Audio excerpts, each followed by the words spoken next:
Hi, y'all. I'm Kimberly Kelly, a beautiful creepster, and you're listening to A Paranormal Chicks.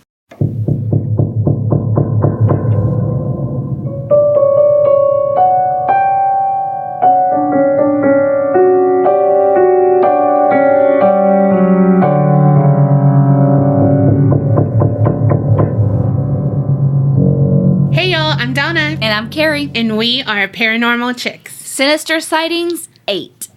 And wasn't Kimberly Kelly great? Kimberly Kelly! She is a beautiful creepster, like she said. Up in the creepinati. I thought you was gonna... Yous was... I thought you was gonna say I was from Boston. No, I don't know. Is that what they say? I have no idea. I've never been there. Boston. Yous. Yeah. Only I know this from Good Will Hunting. Okay. R.I.P. Robin Williams. Oh, creepinati. Yes.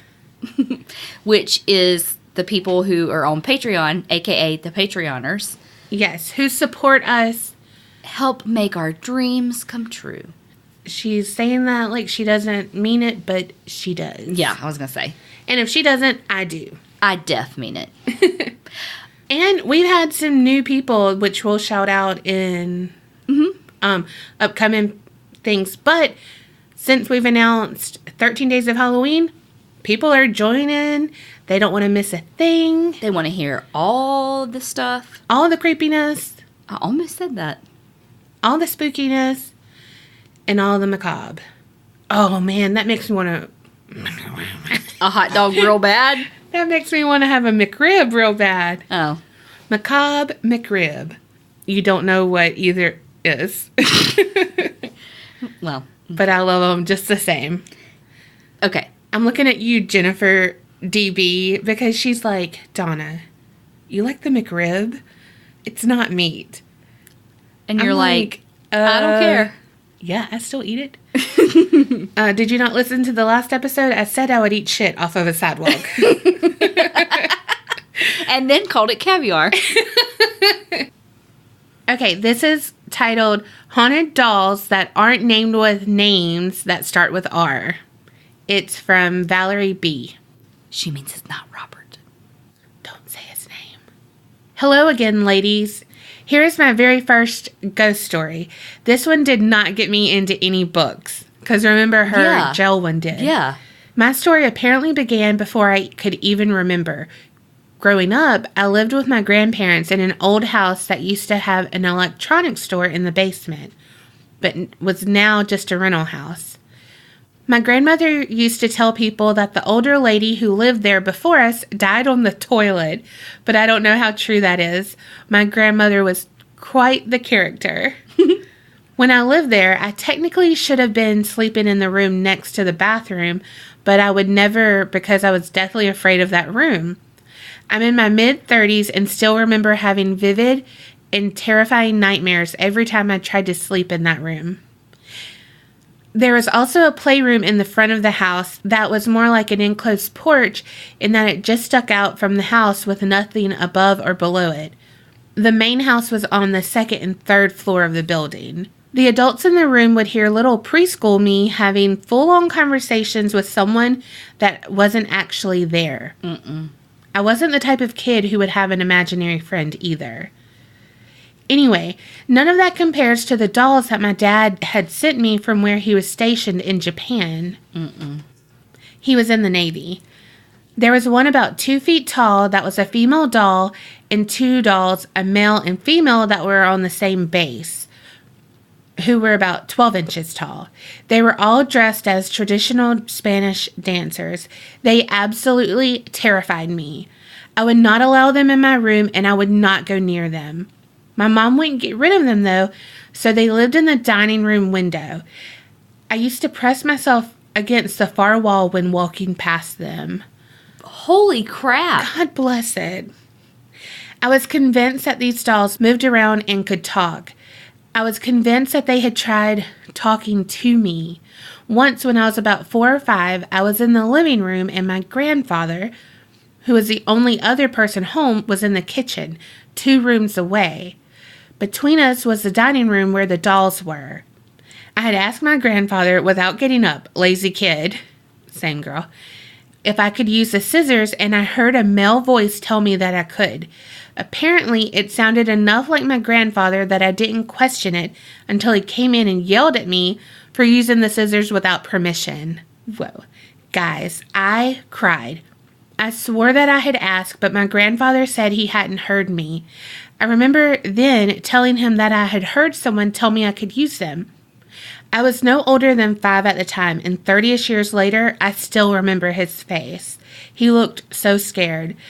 I did not end up getting in trouble for using the scissors that day. Much love, Valerie. Damn. Holy shit. That makes me so scared because I have dolls that I have from my dad going overseas, like from Holland, from like Japan, vases from Egypt, and now like those dolls, they really do scare me, but I never thought of it. But now I'm like, I gotta put those in a box and seal that shit. Well, and clearly Val was sensitive if she was like talking to things that weren't there anyway. So they probably really did. She probably was fearful of them for a reason. Oh my gosh. Oh God. Can you imagine it being in the dining room though? See, this is why parents should listen to their kids. Yes. Oh my God. That is... Says the 2 non-parents. And so, like, then they're like, okay, so the one story that she's telling the truth, you know what I mean? Yeah. The other 14 that she had a wild imagination, but... Okay, also, I just started The Haunting on Hill House, and this reminds me so much of it. Don't tell me anything. I hadn't watched it yet. Well, it doesn't give anything away. So freaking good, Valerie. You have such good stories. I know. Okay. Hey, ladies, I have so many experiences in my lifetime that if I talked about them all, we would be here all night. So I will tell you a few of them. It all started when I was like 9 or 10 when we moved into our new house. I'm not the only one that has had experiences in this house. I think that me, my sister, and my mom are somewhat sensitive. We are the only ones that something happened to. Nothing ever happened while my dad was there. I randomly woke up and looked at my door and saw my great-grandmother. I screamed and started crying. It was the first time I had seen something like that, and it freaked me out.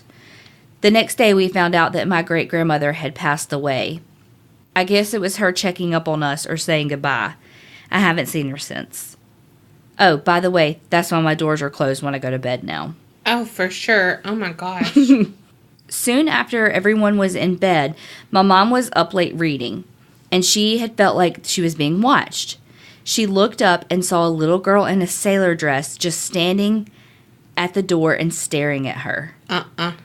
My mom calmly asked her who she was, and then she disappeared. She said, Roberta, and here's my pet lion.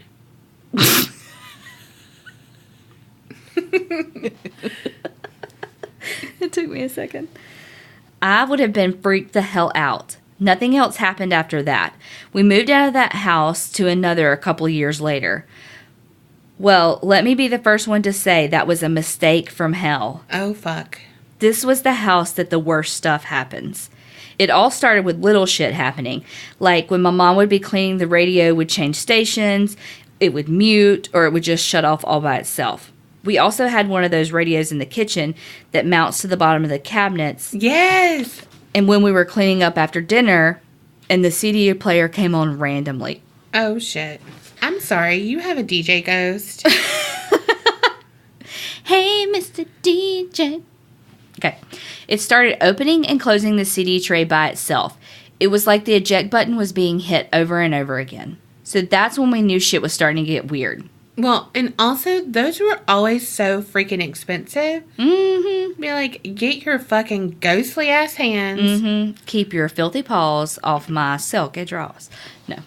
Do you pull that crap with a net?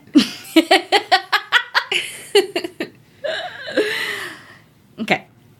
Well, soon after that, when I would go to bed, I had to start sleeping with my TV on because I felt like if I slept in the dark that something was going to happen. I always felt uneasy in that room. I always felt like the corner of my room, there was a strong presence. To this day, I feel like it wasn't a good spirit. Oh, fuck. A few nights later, my mom was going to bed, and she had just laid down when she felt something rush her and hit her in the back. She said it felt like she got punched. Ever since that night, she has had really bad back pain. From then, it never got better. My sister's lights and TV started turning off and on its own. But the night that we were all done, my mom, my sister, and I were up late playing games in the kitchen, and the power went out.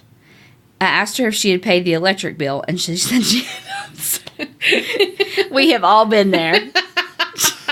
Power goes out. Not a hurricane a-coming. Did you pay the bill? Been there.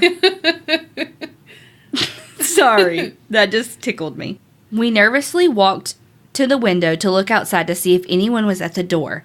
And let me tell you, one of the biggest fears is looking out the blinds and seeing someone or something staring at me. Oh, God, yes. Same Z's. Seriously. Biggest fear.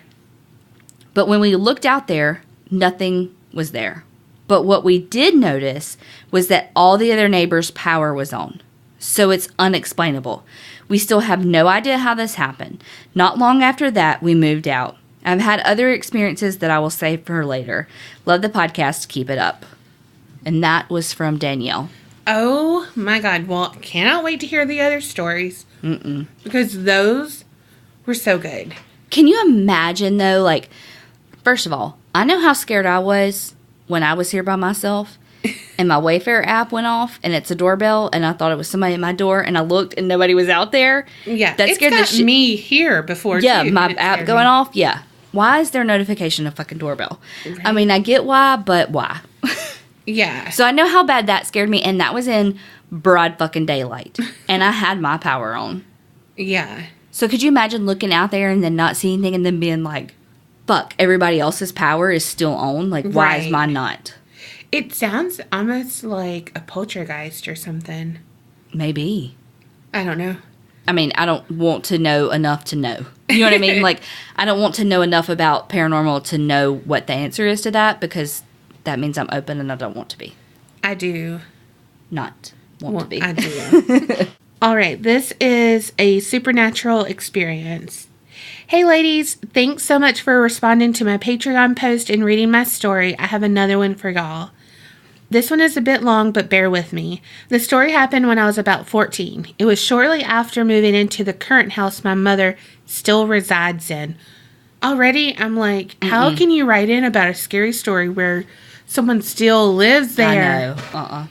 Whew. Okay. I don't want to go over to your mama's for lunch. Just letting you know. She can bring lunch to my house. Does she make deviled eggs?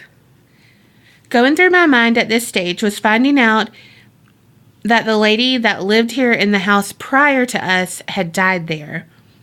Later, I found out it wasn't anything sinister, though.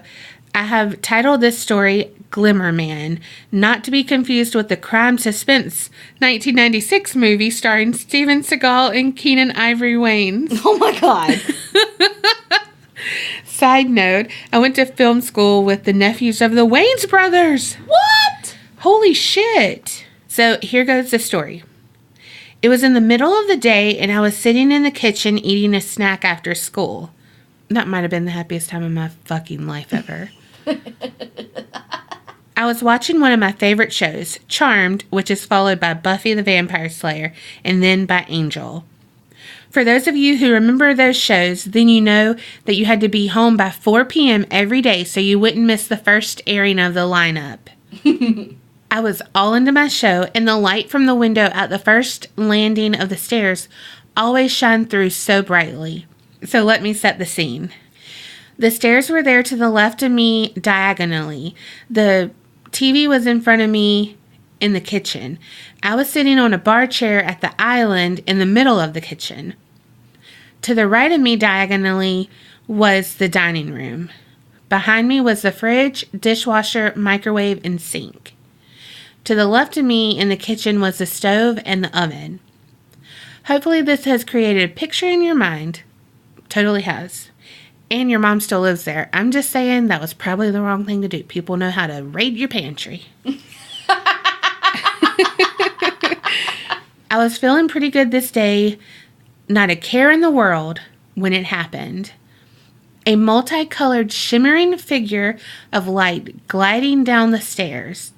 I had seen it out of the corner of my eye, and when I turned my head to face it, I froze in fear. As it neared closer to the bottom of the stairs, I screamed, and it disappeared. My mother called out to me, and I told her I was okay. Later, I shared the story with her, and she said if it was your grandfather, he wouldn't try to scare or hurt you. The reason she said this is because the day before, we were talking about him when I found a letter in his handwriting on it addressed to her. On the back of the envelope, it said, "See you soon." She keeps this as one of the only things she has of his handwriting on it. A few years after this happened, I accepted the fact that supernatural things just keep happening to me, and I can't be afraid. However, I don't put myself in paranormal spaces because I worry about spirits and entities attaching themselves to my light and turning it into darkness again. Over the years, I have heard voices saying my names, and I have felt things touch me, and I'm not that kind of girl. I hope y'all enjoyed my story. I had goosebumps writing this story. I wonder if y'all got the chills as well. Still creeping it real from Houston, Texas, Aisha. And yes, you said it right from the first story you read of mine. Thanks. Love y'all. Holy crap, Aisha. The fucking Glimmer Man? You think it was your grandpa? I mean, she can't answer me. I was like, please don't let us hear an answer. And, I mean, shit touching you? Or saying your name, because, you know, I never thought of it being scary, but we both done it where it's like, hey, did you just hear my name? But, oh my God, what if it is a spirit saying your name? Yeah. Trying to get your attention. I don't know, because I hear shit all the time. Like, not like... Yeah. But, like, how many times have you heard me be like, oh, damn, did somebody just say my name? Aisha, have you ever played with a Ouija board? What made you ask that? I'm just curious. Oh. Because, I mean, she's had things try to contact her. I was just wondering if she ever tried to contact them. Don't do it. I mean, she said she didn't put herself in those things, but, I mean, maybe it's after she played with it. I don't know. Maybe. I'm just so interested about the Ouija board. All right, so this one says, hello, ladies. I've been listening to your podcast for about a month now, and after hearing a few Sinister Sightings episodes, I decided to send in a story. Thank you. Back in high school, I lived an hour drive from the nearest city where I went to school and held a part-time job as a hostess at a local restaurant. I worked in the evenings after school and worked until closing. All of the employees were not allowed to leave until everyone completed their closing duties. One night, we were really busy and had some customers stay way past closing. Jerks. I said that, she didn't. It caused me to leave work late, and I still had an hour drive to get home. I lived in the middle of nowhere, and when you drove at night, it was pitch black, except the only light you had was from the headlights of your car. The last 12 miles of road before I got home was a two-way winding road with houses scattered here and there. When I was about 10 minutes away from my house, I was driving about 25 miles per hour as the dark-ass road with no houses in sight, when in the distance I noticed something darker than everything else on the side of the road. My first thought was I had a long night and I was starting to lose it. As I approached, I saw a leg step into the light. You in danger, girl. It was black and hairy. I slammed on brakes and came to a dead stop. As I stopped, time seemed to slow down as this huge black mass started to cross the road. The more it came into light, the better look I got at this thing. It was the size of a black bear, but had long fur of a wolf. It was huge. I couldn't look away. When it got to the point where it was right in front of my car, it slowly turned its head, and I swear to God, it looked me dead in the eyes. Holy fuck. It had a snout and eyes that reminded me of a wolf. Its eyes were yellow. Those eyes sent chills down my spine and glued me to my seat. It just looked at me as though it could see through my bright lights and into my soul. I lived out in the country, and I've seen some big cats, and I've gotten close to bears and coyotes, but I have never seen anything like this creature. It didn't feel like an animal. Its presence felt sinister, and I was scared to death of it. After what felt like forever, the creature turned its head back and continued to slowly cross the road. Needless to say, I hauled ass home and ran inside. Every night I drove back down that dark road home, I was always paranoid we would cross paths again. Years later, I had a few Native American coworkers, and casually at lunch, they were talking about ghosts and their Navajo beliefs when I remembered the big black creature I saw in high school. I told these ladies my story, and they told me what I saw was a skinwalker. Girl, Carrie, don't say that word again. They were freaked out and said I crossed paths with an evil creature. After having to calm me down, they told me that I was in no danger that night because skinwalkers don't just randomly go after the first person they see. Instead, they are on a mission and they are after a specific person. But don't say their name again. I still get freaked out by what I saw that night. I will never forget it, and even when I was writing this email to you, I got chills and freaked out all over again. Creep it real, Andrea M. Holy shit. I can't breathe a little. Same, because I've started researching Those things? Oh, Lord. Is it really like a don't tell me. I want to know all about it when you tell this story. Andrea. Yeah, we got chills. My stomach, I'm not even joking, my stomach hurts a little bit. When she said the leg stepped out. You knew exactly what she was talking about? No, but then I'm just picturing it on this dark road because, that's where I live. Mm-hmm. And then it to be in the road and look at you. You know what I mean? Mm-hmm. Ooh. I can't, I want to know so much more, but I don't want to know anything. Because, what can you do, though? Because you can't go backwards. You don't want to, wreck. Mm-hmm. And then you'd really be fucked. Yeah, but you can't go forward because it's this huge, weird-ass creature that you've never seen. And you don't know how strong it is. Yeah. Oh, God. Okay, this one has a disclaimer for trigger warning, and because it contains animal abuse. Okay, so she says, I've been going back and forth with myself about sharing this one. I have a feeling I'll catch some heat with people as I did when it happened. However, there's nothing anyone could say that would make me feel any worse for staying in the situation as long as I did. The reason I want to share this is because you never really know someone. I was in love with a psychopath for 2 years and didn't know it. If anyone takes anything away from this, it should be that you should not ignore the signs. They were everywhere, but I had my rose-colored glasses on and refused to see them. When you're wearing rose-colored glasses, all the red flags just look like flags. I was 18 years old at the time. I had a group of friends. There were about 5 to 6 of us that would hang out almost every day of the week. We were really close and we all knew each other very well, or so we thought. Carl was smart and funny and incredibly charming in his own way. We were both nerds, had similar interests, and always had a great time together. When we started dating, 18-year-old me was head over heels in love with this guy. It didn't take long for us to get an apartment and start living together. Things were perfect.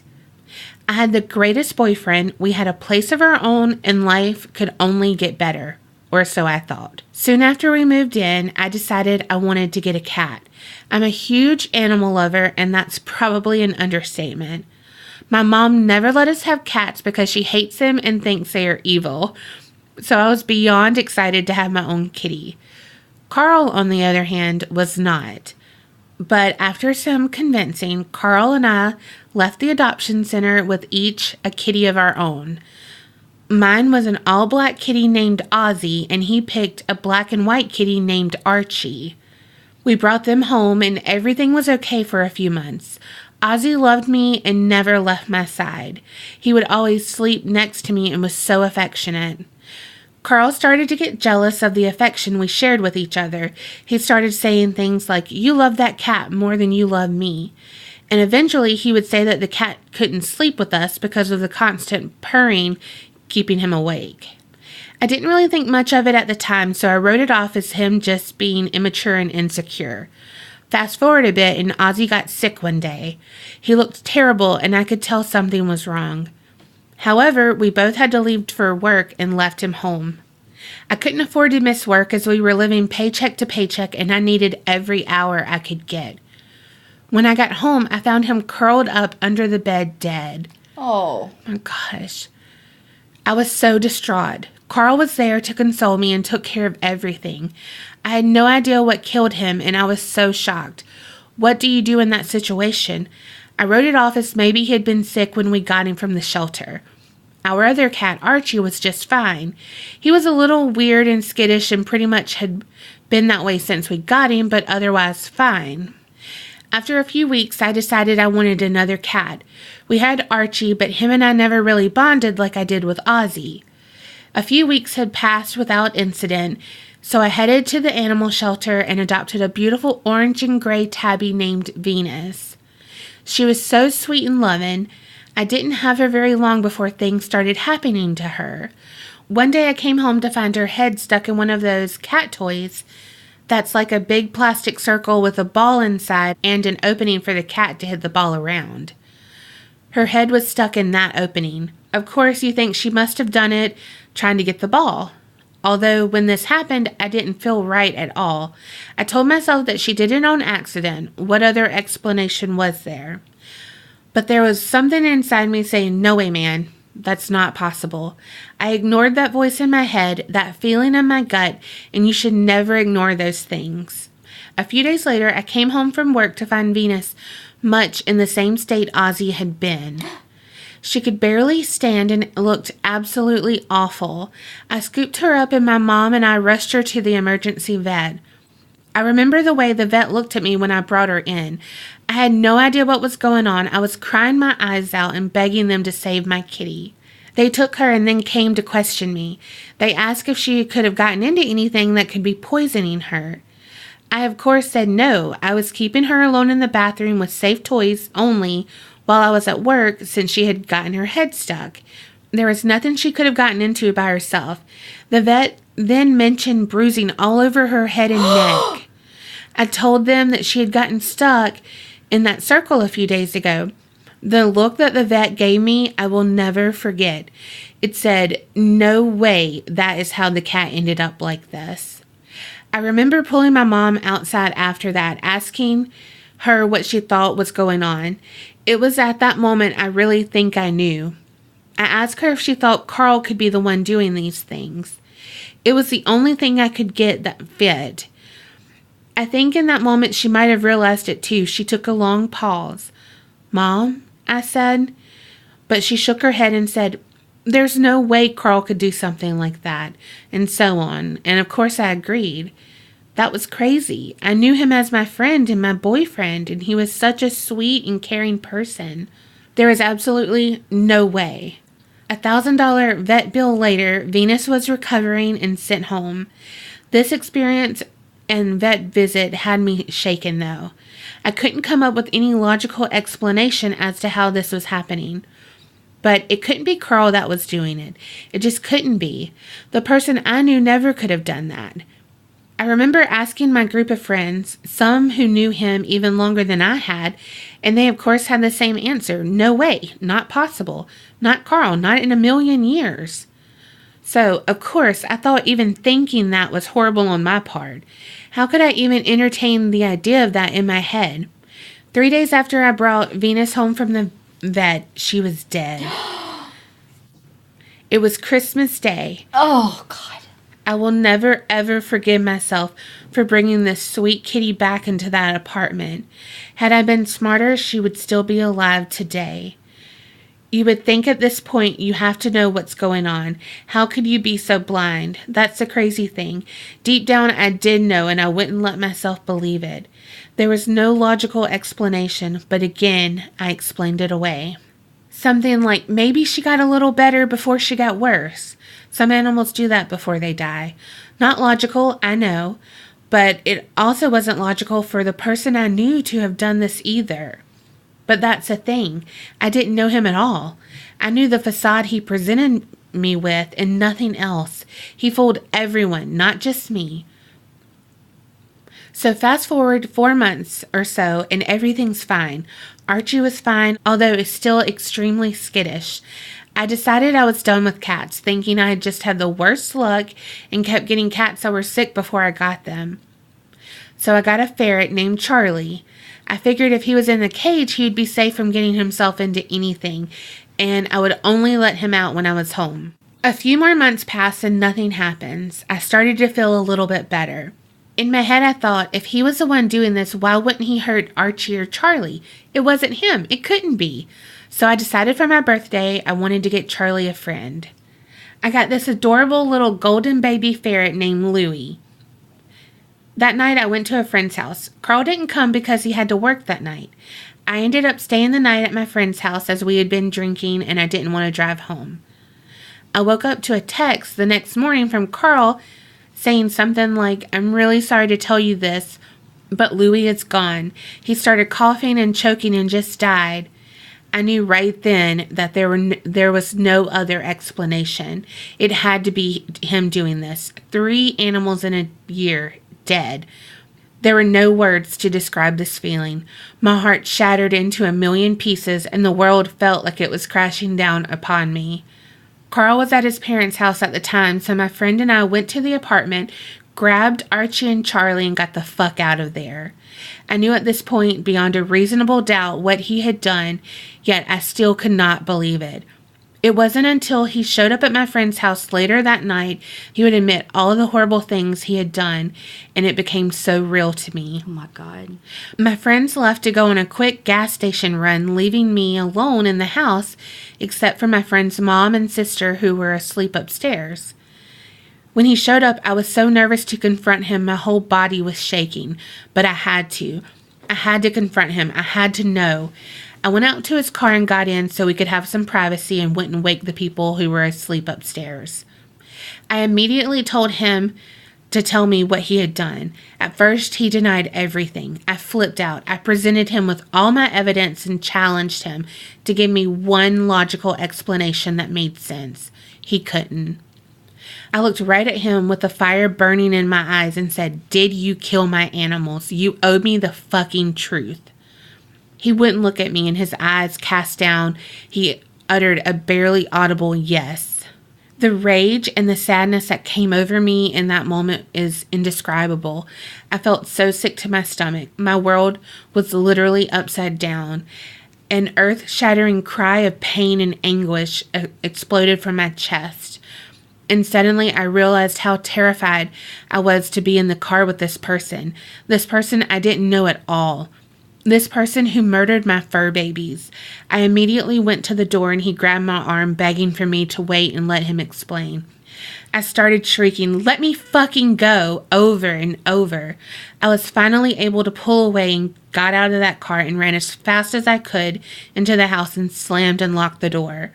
He came pounding on the door behind me, still begging me to hear him out. I just remember screaming, "Go away," over and over until I collapsed against the door and went into a full-on panic attack. I don't remember what happened after that. I remember my mom's friend racing down the stairs in a panic and trying to talk to me while I was on the floor hyperventilating, and then my friends got back shortly after. My friend confronted him that night and got him to tell him everything he did to torture those poor babies in detail. He said the reason he didn't kill Archie was because he was his cat and he felt responsible for him. That didn't stop him from torturing Archie too, though, when I wasn't there. He said that he didn't kill Charlie because he took a liking to him. I went to the police the next day and filed a report. My friend gave them the details I couldn't stand to hear and still don't know to this day. The fucker did end up getting charged with animal cruelty. I think his original sentence was 3 months, but he only spent a month in jail. Everyone was so shocked and horrified when they learned the truth. We were all best friends. How could he have fooled us all like that? The thing is, he was a master of deception. He was a fantastic liar and wore a perfectly crafted mask none of us could see behind. The person we knew, it was impossible for him to have done these things. But there was a whole other side to him that no one knew at all. I urge anyone listening to not ignore the signs. They are there. Don't let your feelings cloud your judgment. Trust your gut. I tried to come up with any logical explanation in my head over and over again. I kept coming back to the only thing that made sense. It had to be him. But then I would again tell myself that's impossible. I let my feelings overcome logic for far too long. I can't tell you how horrible I felt when this happened, and still do to this day. This happened when I was 18. I'm 26 now, and it still haunts me. Not only because of the animals I lost and that terrible guilt I feel, but because I still can't believe I was in love with a psychopath and couldn't see through the facade. Like I said, it turns your world upside down. You question everything and everyone after that. My therapist told me in one of our sessions that when you see someone through rose-colored glasses, all the red flags just look like flags. I will remember that for the rest of my life. Since that night, I have never seen Carl again. One of my friends, however, saw him at the mall about 2 years ago and said he was with a girl who my friend assumed to be his girlfriend. My friend went up to them and started asking the girl if she knew this fucker was an animal killer.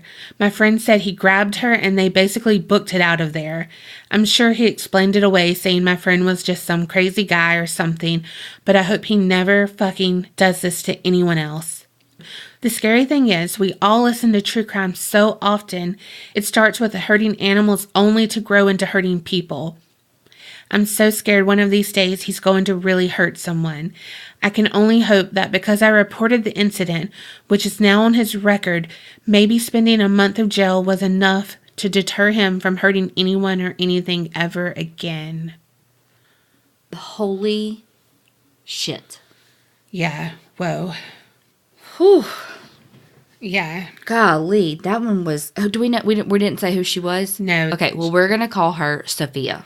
Yeah, Sophia. That was so fucking intense. Yeah, thank you for sharing that, because I know, well, I don't know, but I can only imagine the guilt you feel and all of that, and please don't feel that. No, absolutely not. Sidebar, that, when you look through rose-colored glasses, all flags, all red flags are just flags, like, yeah, that quote is like, that's not life-changing. Yeah, but it is. It really, in that it puts into perspective.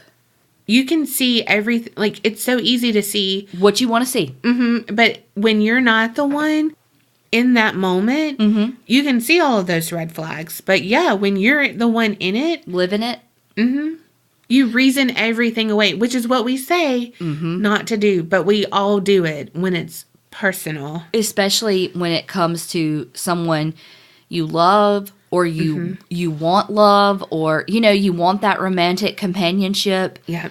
So you overlook things that you know are not, are your hard nose. Yeah. Or you overlook things that you know are, like we said, flags.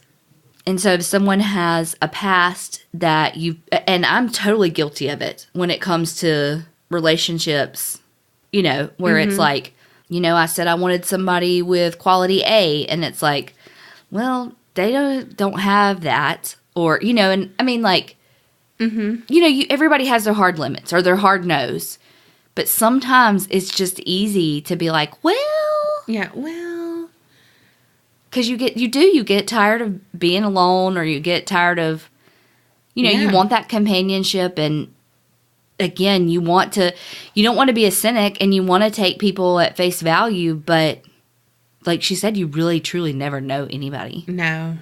And she's so right. We listen to the true crime stories and even these ghost stories, and we're like, oh my gosh, that's so crazy. Oh my gosh, that's so scary.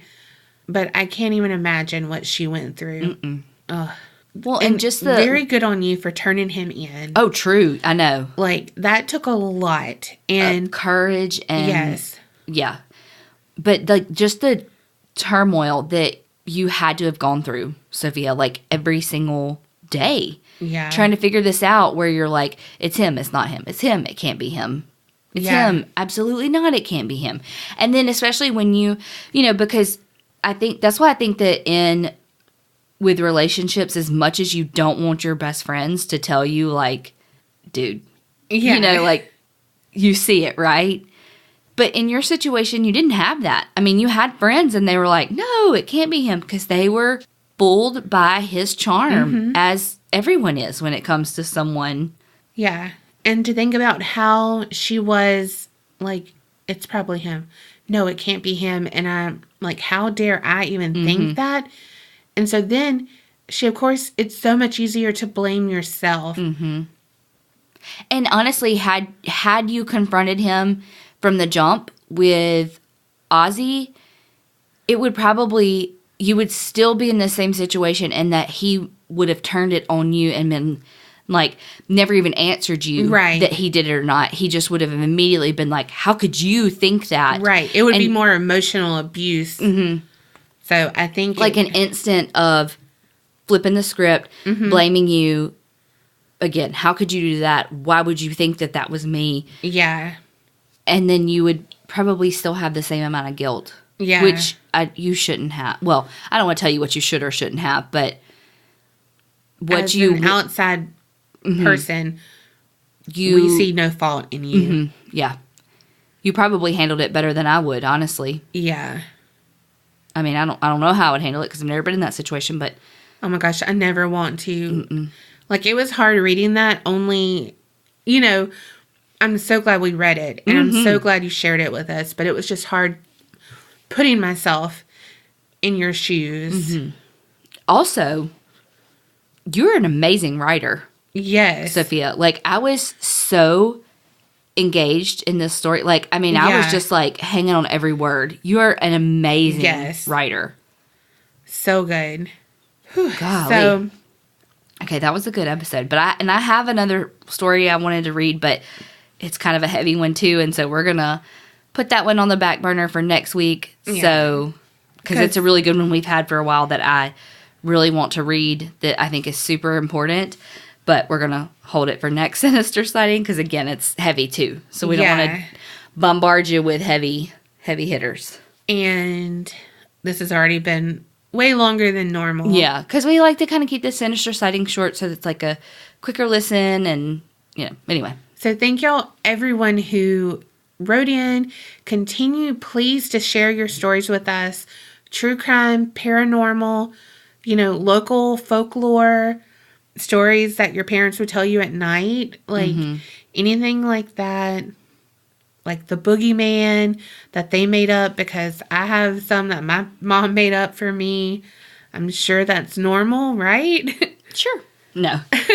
My mom just let me watch Murder, She Wrote, so, and Golden Girls.